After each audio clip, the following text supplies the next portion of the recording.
Hello, हम लोग CAPF का जो 2015 का क्वेश्चन है वो हम देखने की कोशिश करेंगे इसमें।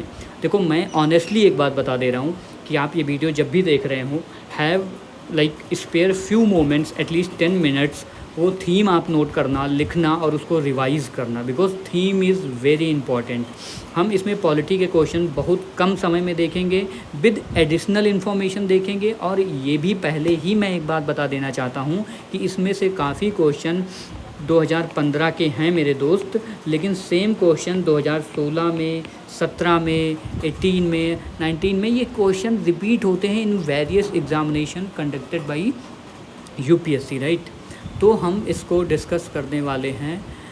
ये आपके सामने बुकलेट है, you can feel the exam by as well. तो अब हम लोग देखते हैं, पहला क्वेश्चन है इंटर स्टेट काउंसिल के बारे में। देखो, इंटर स्टेट काउंसिल क्या है ना, इंटर स्टेट काउंसिल हमारे कॉन्स्टिट्यूशन में मेंशन है। वो आपको आर्टिकल इसमें नहीं पता है, बट आपको पता होना चाहिए कि इंटर स्टेट काउंसिल इसलिए मेंशन है हमारे आर्टिकल में क्योंकि आपने लक्ष्मीकांत पढ़ी होगी, उसमें आर्टिकल 263 उसमें बाकायदा इंटर स्टेट काउंसिल के बारे में लिखा हुआ है कि इसको प्रेसिडेंट साहब इस्टेब्लिश कर सकते हैं। और किस लिए इस्टेब्लिश कर सकते हैं? जब भी कोई फेडरल इश्यूज़ होगा। फेडरल इश्यूज़ का मतलब ये होता है कि जब भी स्टेट और सेंटर के बीच में कोई विवाद होगा, कोई बोन ऑफ कंटेंशन होगा, कोई चीज़ इन्वेस्टिगेट करना होगा, यानी कि इसको फेडरल प्रोविज़न्स के लिए बनाया जा सकता है। और ऐसे ही इंटर स्टेट काउंसिल 1990 में बनाई गई थी। किस लिए बनाई गई थी? ऑप्शन बी इसका करेक्ट होगा। मैं आई होप कि आप स्क्रीन भी देख रहे होंगे, to strengthen the federal provision of the constitution. इसको आप ऐसे भी पढ़ सकते हैं कि आप आर्टिकल 263 को डायरेक्ट पढ़ सकते हैं। आप सेंटर, अब इसमें थीम क्या है? Centre state relation is a theme, ठीक है। Inter water dispute resolution tribunal is a theme, ठीक है। तो आप ये जब भी river water linking project, these are the themes, ठीक है।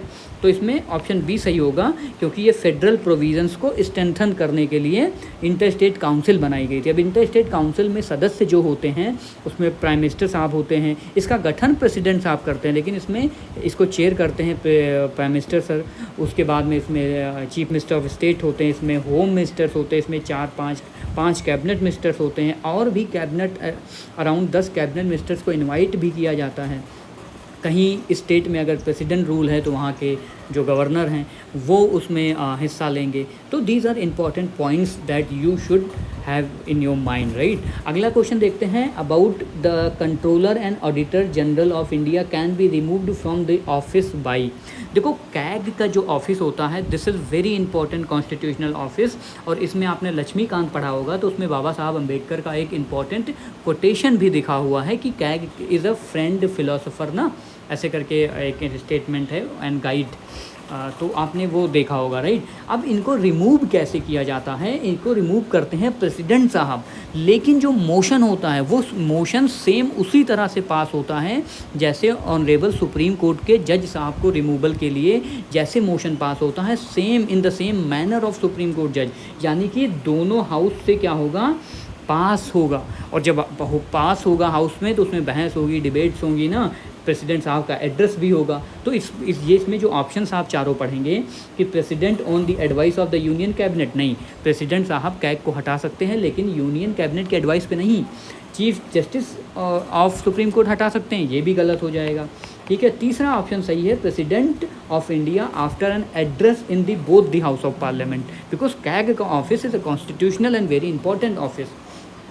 तो इनको सेम मैनर ही हटाया जाता है जैसे Chief Justice of India, right, ये जज ऑफ द सुप्रीम कोर्ट। और चौथा ऑप्शन है president on the advice of chief Justice of India, ये भी गलत है, ठीक है। तो तीसरा ऑप्शन सही है। देखो, मेरा मकसद है आपको थीम रिवाइज कराना।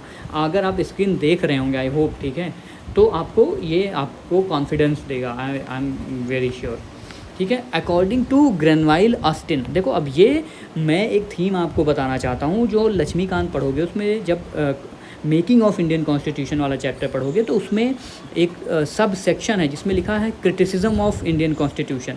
तो जब क्रिटिसिज्म ऑफ इंडियन कॉन्स्टिट्यूशन पढ़ोगे आप तो उसमें आपको कुछ नाम सुनने को मिलेंगे। जैसे एक है केसी वेयर का नाम मिलेगा, ग्रेनवाइल ऑस्टिन का नाम मिलेगा, और भी 2 दार्शनिक हैं, ठीक है, के एम मुंशी साहब ने क्या कहा, और सुप्रीम कोर्ट के ऑनरेबल जज साहब भी हैं, उनकी टिप्पणियाँ भी हैं।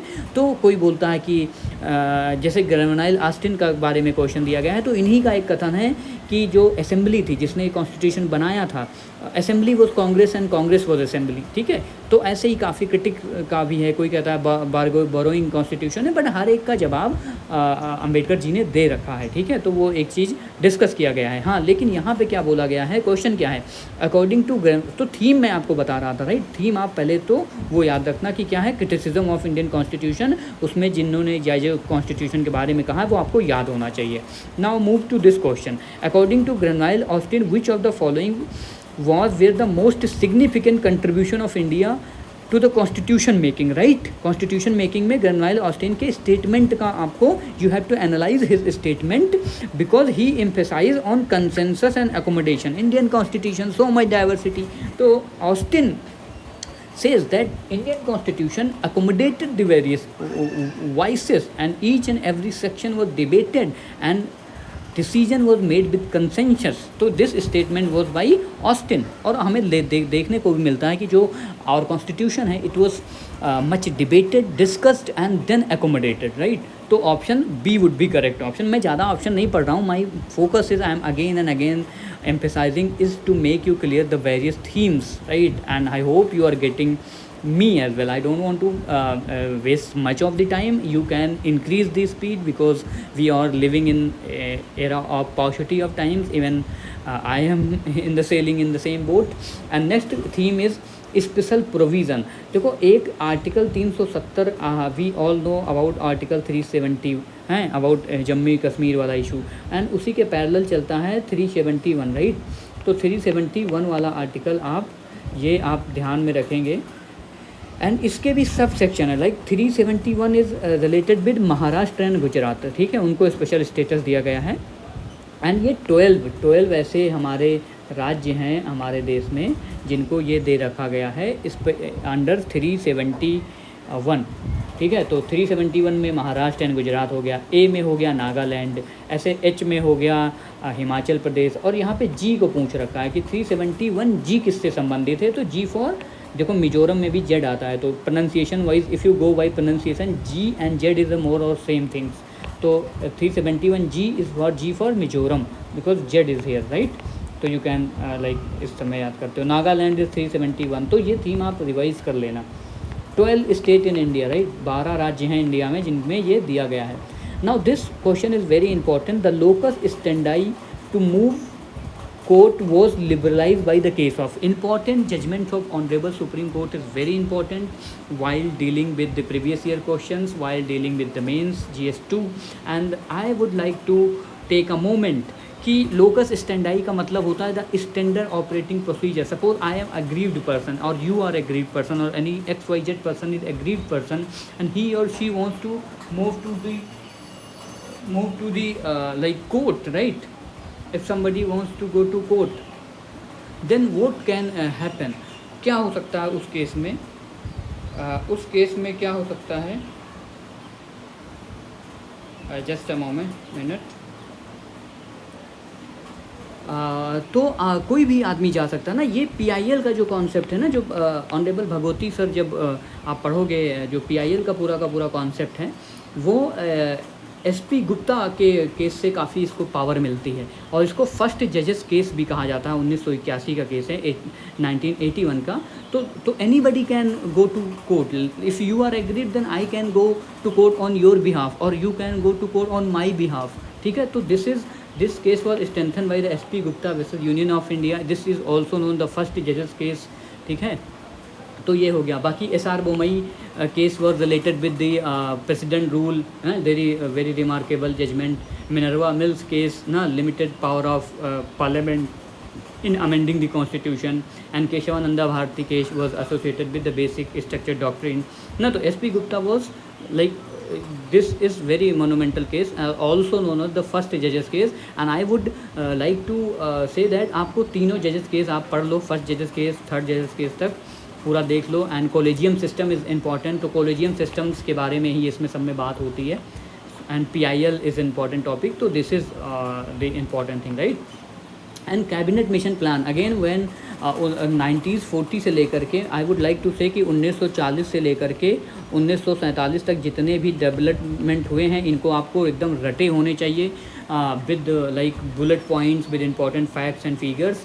तो जो कैबिनेट मिशन प्लान में क्या इंक्लूड नहीं था, देखो कैबिनेट मिशन प्लान में कहीं भी पाकिस्तान को बनाने की बात नहीं कही गई थी। Pakistan was not accepted in the cabinet mission plan and this is the statement 3 creation of sure in Pakistan with 6 मुस्लिम से नहीं, दिस वॉज नॉट इंक्लूडेड। तो हमारा आंसर यही हो जाएगा क्योंकि formation of constituent assembly, yes our constituent assembly was formed on the basis of cabinet mission plan. तो this statement is was included and the first statement is also included because the 3-tier structure of Union of India with provinces and the princely state was also included.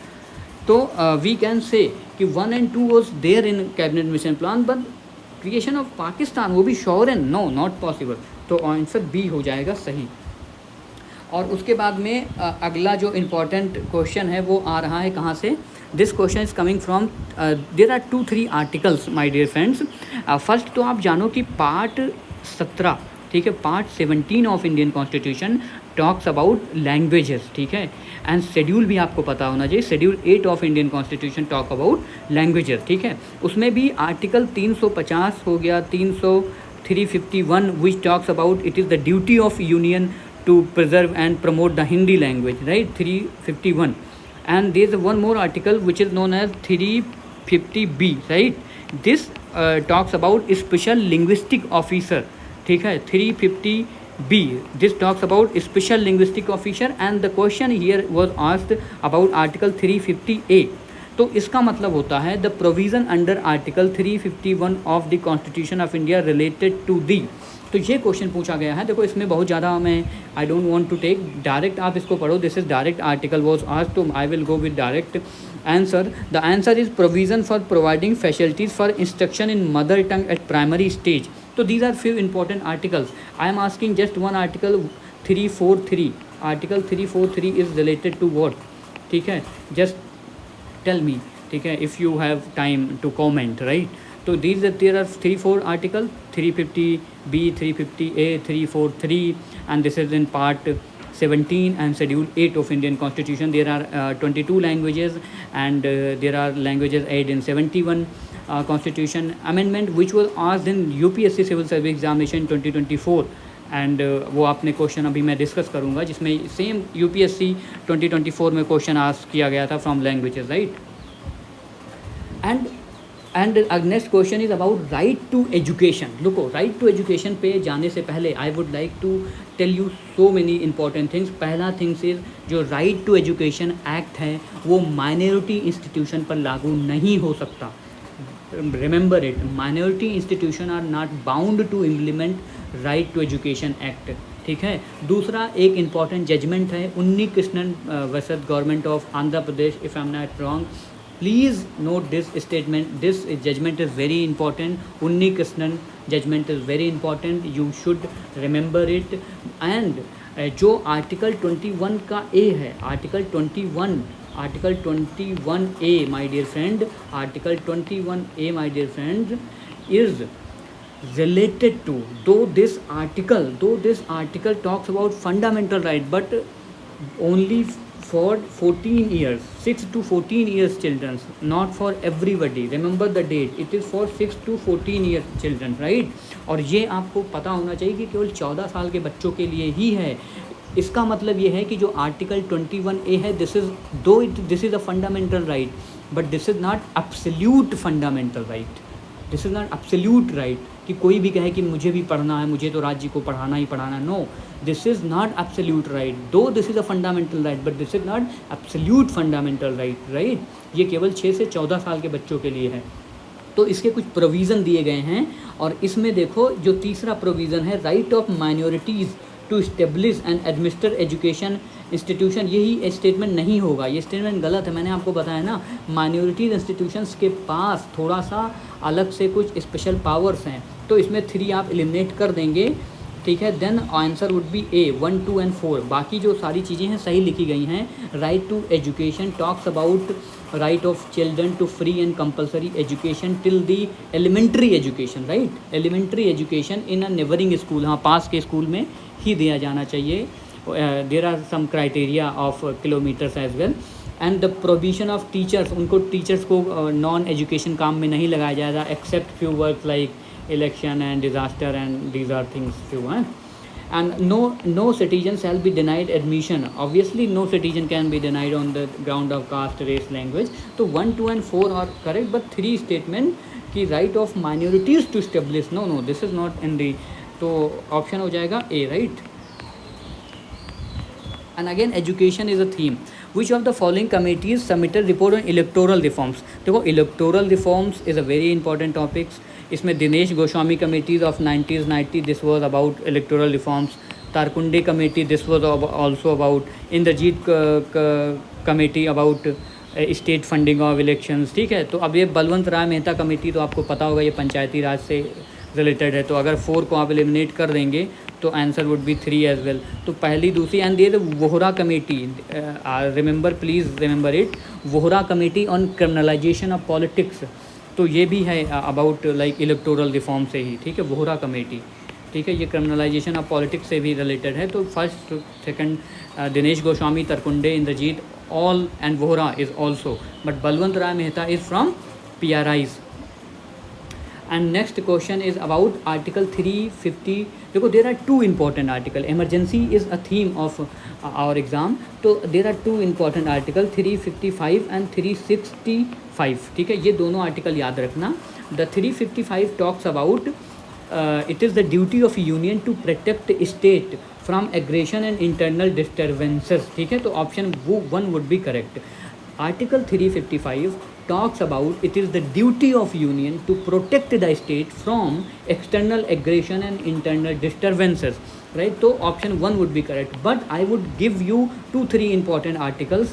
One important article is article 365, which talks about if the state is failing to comply the order of union. If suppose union is giving some order, if state is not able to furnish or execute that order, then this may be one point of ground for precedent rule.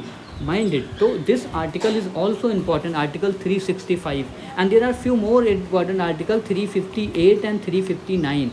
I would like you to please cover this 358 and 359 as well, right? And let's go on ARC. देखो this question is very subjective in nature, because ARC का report, if the question was कि who was the head of the ARC second, तो this was like Birappa Moily, honorable judge I think. ठीक है, तो he was the judge of Supreme Court. तो Birappa Moily ji was the chaired this second ARC, Administrative Reforms Commission, right? तो उसमें क्या क्या जजेस दी गई हैं. तो एक्चुअली जो लोग इथिक्स पढ़ते हैं इन GS4 वगैरह, दे नो वेरी वेल कि ethics in governance, local governance, combating terrorism, these are the very important topic points. But the point is this is a very subjective question ना. कोई ऐसा option नहीं जिसमें चारों हो 1, 2, 3, 4. there is no option like that. Otherwise the answer would be 1, 2, 3, 4, because eradication of corruption will be the result ना. If there is ethics in governance, if there are governance is good, then automatically the corruption will reduce or eradicate. But 1, 2, 3 would be answer, right? Because eradication of corruption was not directly mentioned in the ARC, and you can read and you should read about ARC, right, for mains examinations. And again this question was in 2014 we discussed, and again this question is in 2015, right? तो ये please इसको please prepare कर लो. National human right commission, इसमें कितने member होते हैं? There are 5 members. There are either CGI और द जज of the supreme court can be chairman. Tenure is 3 or 70 years, right? And who can be there are 7 deemed members from all the officers, like from children, from disabled commissions, from SC/ST commission, from backward commission, from women's commission, from minority commissions, from every commission when you can think of, one person is there. And there is one high court judge, there are one supreme court other judge. ठीक है, तो and who is the select committee of judge chairman? It is the prime minister, leader of opposition, it is the speaker, it is the deputy chairman of the Rajya Sabha, and this is So these are things you should prepare this topic very well, because this question was asked again and again about National Human Rights Commission, right? अगला question है Punchhi commission. Again Punchhi commission was related with centre state relation, right? तो there are nothing to worry. There are Punchhi commission, Sarkaria commission and Rajamannar commission. There again I am telling you ना, the centre state relation is a very hot topic. Again one question is very like this is from standard books, like demand polity and command polity. Again ये क्वेश्चन भी repeat हुआ है. This question was again a repetitive question. I will show you in the upcoming lectures. The demand polity and command polity are term associated with. तो इसको Lloyd L. Rudolph and Sushain L. Rudolph, just you have to just just memorize it. Demand polity means demand driven. You are asking something and the executives are doing that things. This is very much like short term goals, but command polity very are long term visionary goals that we set for our nations, for our polity, for our governance, that we want to achieve something in 10 years, 20 years, 50 years. So that is called command politics now. But demand is like short terms goals or like populist measures, right? तो ये Rudolf and सुशैन Rudolf word आपको याद रखना, इन्होंने दिया था. रजनी कोठारी ने Congress system term दिया है, वो हमने कल देखा था, right? Next question is Congress, ये देखो इसी में है, sorry. Congress system was coined by Rajni Kothari. Rajni Kothari is very popular sociologist. Sociology, those having optional, they must be knowing, or you should know actually if you anyway reading newspapers and you are interested in everything. अगले ये question थोड़ा income tax act का है, तो I am like I should not cover this. This is economics का question, but there a income tax act, तो उसमें exemption है. I will talk about this question in economics topic, right? And next question is about ninth schedule of the constitution was amend. Ninth schedule तो पहले ही constitution amendment से 1951 में ही add किया गया था. ऐसे जो 10th शेड्यूल था उसको 1985 में बाई 52 कॉन्स्टिट्यूशनल अमेंडमेंट ऐड किया गया. उसको एंटी डिफेक्शन लॉ भी बोलते हैं, राइट? एंड ऐसे 11th and 12th which is 73 and 74 constitutional amendment was added in that respect, right?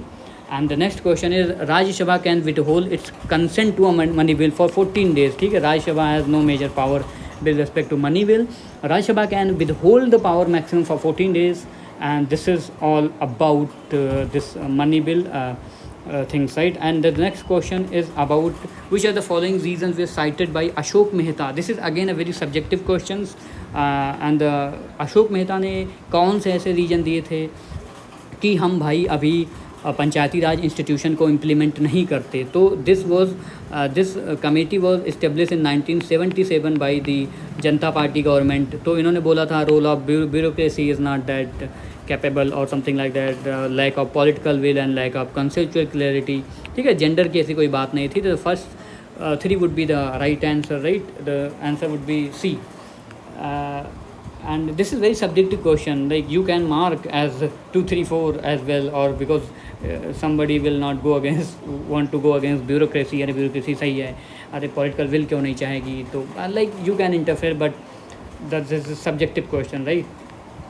So this is about please वो theme जो मैं repeat कर रहा हूँ, center state relations, money bill and language and nations human rights commissions, actually important bodies, ARC, and then this is emergency provisions, electoral reforms, commissions, and then like right to education, important Supreme Court judgments, language, and then cabinet mission plans, and important Supreme Court judgments, and important constitutional critics, and special provisions, and then interstate disputes and CAG.